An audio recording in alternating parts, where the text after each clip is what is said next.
ये जो तालीम के अंदर मज़हब को लेके आ गया है ज़िया-उल हक साहब, उसकी वजह से पाकिस्तान आइसोलेट हो गया। कि तीसरी दफा अगर वजीर आजम बन जाते हैं मोदी तो स्टेक पे क्या है। जी नाजरीन, हिंदुस्तान से हाथ मिलाएं। और बल्कि मोदी साहब अगर प्राइम मिनिस्टर बन जाते हैं तो ज्यादा खतरनाक हमारे लिए सूरत हाल हो। Pakistan can be an Islamic state, why India can not be a Hindu state. क्या नरेंद्र मोदी डिक्टेटर बनने से सिर्फ एक कदम दूर? कि हमें ज़्यादा बच्चे होने चाहिए ताकि इस्लाम ज़्यादा फैले, मुसलमान दुनिया में ज़्यादा हों।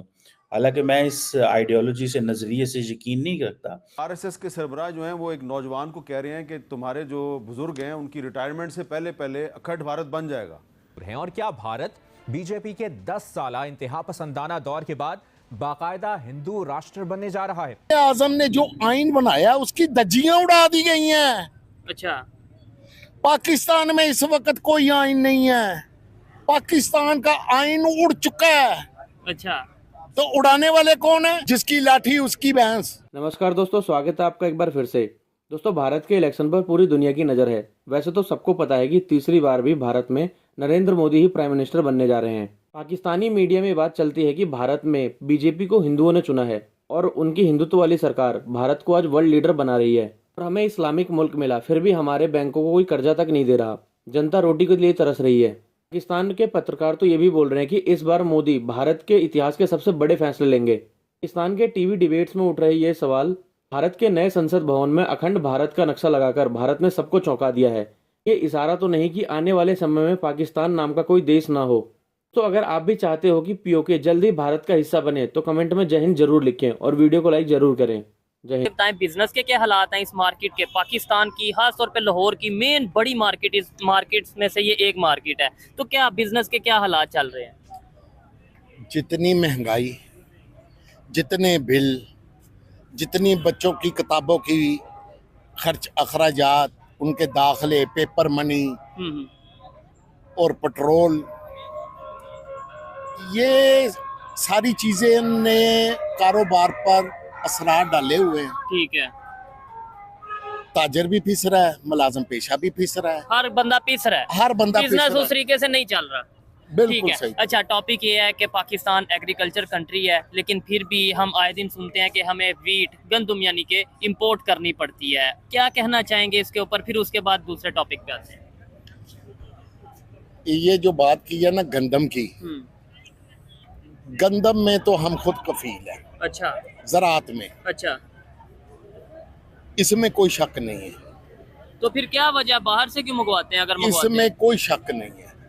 बाहर से इसलिए मंगवाते हैं कि पाकिस्तान की गंदम जो है ना, वो इसको जो यहाँ के चौधरी हैं, मिल ओनर हैं, हाँ। सियासतदान हैं, ठीक है, उनमें भी उनके बंदे होते हैं, ब्यूरोक्रेसी में भी उनके बंदे होते हैं। ठीक है, तो ये लोग जो है ना, ये नहीं चाहते।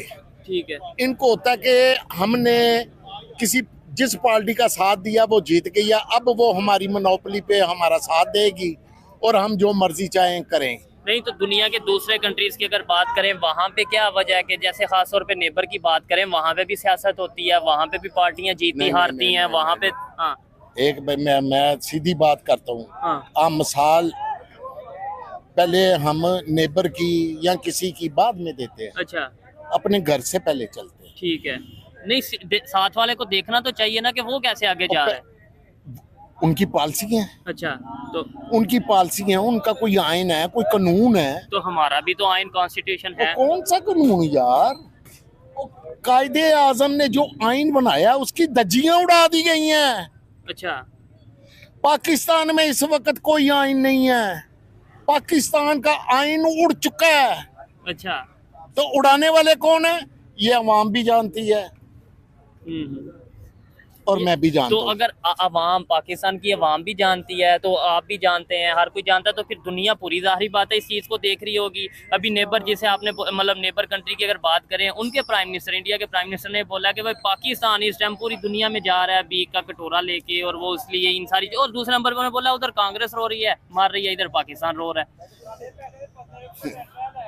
बाकी दुनिया सारी सेकुलर एजुकेशन है, पाकिस्तान के अंदर सेकुलर एजुकेशन सबटाज हो गई है। कुछ हद तक है इंग्लिश मीडियम स्कूल्स में, मगर बाकी पब्लिक स्कूल्स के अंदर सेकुलर एजुकेशन नहीं है, उसमें मज़हब का ज़्यादा रोल है। अच्छा, अब जिसकी वजह से फिर आप एक आइसोलेट हो जाते हैं, you seen as a Muslim country rather than as a democratic country.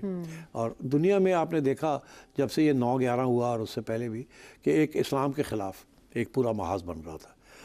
वो इस हद तक हुआ कि अब सऊदी अरेबिया में भी रिवर्स गियर लगा दिया है MBS ने, मोहम्मद बिन सुल्तान ने। तो इसलिए लोग कहते हैं कि जी पाकिस्तान को बहुत नुकसान हुआ है ज़िया उल हक़ की इस्लामाइजेशन से। क्यों? कि वो इस्लामाइजेशन नहीं थी, वो एक पोलिटिसाइजेशन थी। ज़िया को अपनी लेजिटिमेसी के लिए, क्योंकि उसके पास वोट नहीं था, तो उसने फिर मज़हब को इस्तेमाल किया कि जी कि मैं तो एक किस्म का इस्लाम लाने वाला हूँ, और उसका सहारा लिया और उससे इस्लाम को सियासी तौर पे एक क्लोक पहना दिए, एक कपड़े पहना दिए अपनी सियासत को इस्लाम के, उसको लिबादा ओढ़ दिया। तो जिसकी वजह से हमारा सारा तालीम का जो सिस्टम है वो, हम अब इंटीग्रेट हुए हैं दुनिया के साथ, मगर हमारा सिस्टम ऐसा है कि हमें इंटीग्रेट नहीं होने देता दुनिया के साथ। क्योंकि जब दुनिया मांगती है वो प्रोफेशनल्स मांगती है, वो रिलीजियस स्कॉलर्स नहीं मांगती।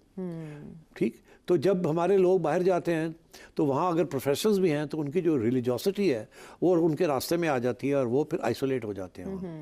तो इसलिए उन्होंने ये कहना शुरू कर दिया कि India is going the Pakistan route. तो इंडिया की जो मजबूती थी, जो नए जवाहरलाल नेहरू ने बात की थी, उसने कहा था इंडिया की स्ट्रेंथ जो है उसकी डाइवर्सिटी में है, अगर मुख्तलिफ किस्म की कौमें रहती हैं और वो एक पूरा बुके फ्लावर का बनता है जिसके साथ इंडिया है। और दुनिया का रोमांस जो था इंडिया के साथ वो इस बुके के साथ था कि इसमें कितने मुख्तलिफ खूबसूरत फूल हैं। मुसलमान भी हैं, हिंदू भी हैं, जैन भी हैं, बुद्धिस्ट भी हैं, क्रिश्चियंस भी हैं, पारसीज भी हैं, सारे हैं। तो ये सिर्फ एक हिंदू मुल्क नहीं है। पाकिस्तान का बिल्कुल उल्टा था कि कोई फुल पढ़िया ने होले भी कोई गड़बड़ हुई और सारे तो सुगांदे फिरते थे और पता नहीं उसकी anyway, इससे ज़्यादा बात नहीं करनी चाहिए। हाँ, तो अब बात ये है कि तो वहाँ डिबेट ये चल रही है। अब हुआ ये है कि नरेंद्र मोदी ने हिंदुज़म को इस्तेमाल करके 2 दफ़ा वो इलेक्शन जीत चुका है, और इंडियन मिडिल क्लासेस भी वही हाल है जो पाकिस्तानी मिडिल क्लासेस का है कि वो भी अब रिलीजन की तरफ पढ़ रहे हैं, हिंदुत्व को अपना रहे हैं। वहाँ जो आर्ग्यूमेंट दी जाती है, और ये पहले दी गई थी मगर अब जिस जोर से वो दी जाती है वो ये है कि देखिए क्रिश्चियन सिविलाइजेशन है एक, तहजीब है सारी, उनके पास बम है, एटॉमिक बम। जूइश सिविलाइजेशंस है, तारीख ना, जूस के पास बम है। ठीक, एक सिविलाइजेशन है कन्फ्यूशियस, उनके पास बम है। ठीक है। रूस एक सिविलाइजेशन है, कम्युनिस्ट, उनके पास एक बम है। ओके, ये नाल वाले साडे ये भी इस्लाम नूं लैके बह गए ने ते बम फड़ लिया।